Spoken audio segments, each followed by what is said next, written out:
All right, so continuing on here. So rocks are looked at as inanimate objects, which just means a thing that is not alive. So definition of what it means to be alive. 1. Having life in opposition to dead. Living, being in a state in which the organs perform their functions as an animal or plant which is alive. 2.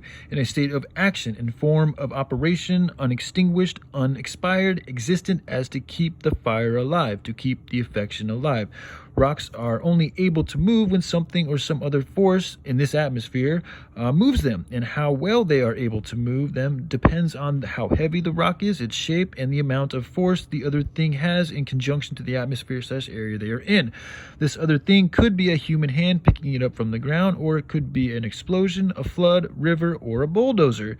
And it's not that these things that are able to move other things are fighting gravity, but rather their energetic capabilities are at such a level in correspondence to the atmosphere/area they are in that they are able to propel themselves and thus potentially other objects and things too, based on, again, their energetic level and the energetic level of the atmosphere and area that they are in, their relationship.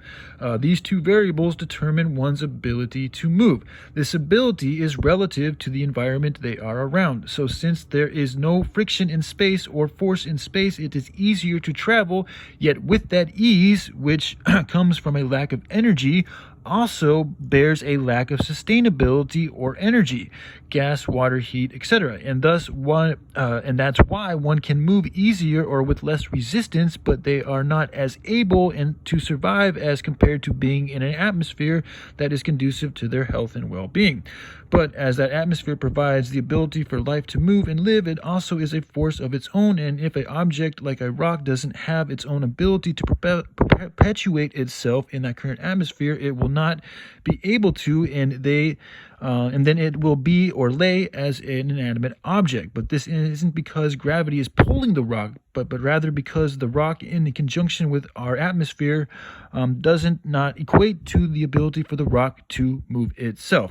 If the atmosphere was of a different consistency or setting and more conducive to the rock's properties, that would allow more ability for our rock to move. Then rocks could theoretically be moving, not like similar to a bird, like a bird flapping its wings, but just giving you guys an example how a bird is able to fly. It's based on what the bird is made up of in comparison and conjunction to the atmosphere. So if the conditions were different, the atmosphere was different, and more conducive to a rock's properties, the rock could essentially have more of an ability to potentially move.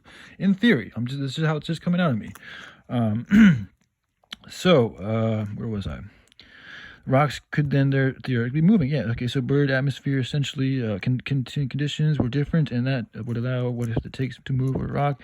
Then that rock could, on its own individual unique composition, would then be able to move as much as its pattern/makeup allows in conjunction to the atmosphere/area around. So, meteors. No, I'm going to stop there. I'll make another one. All right, I love you guys. Y'all take care. Bye.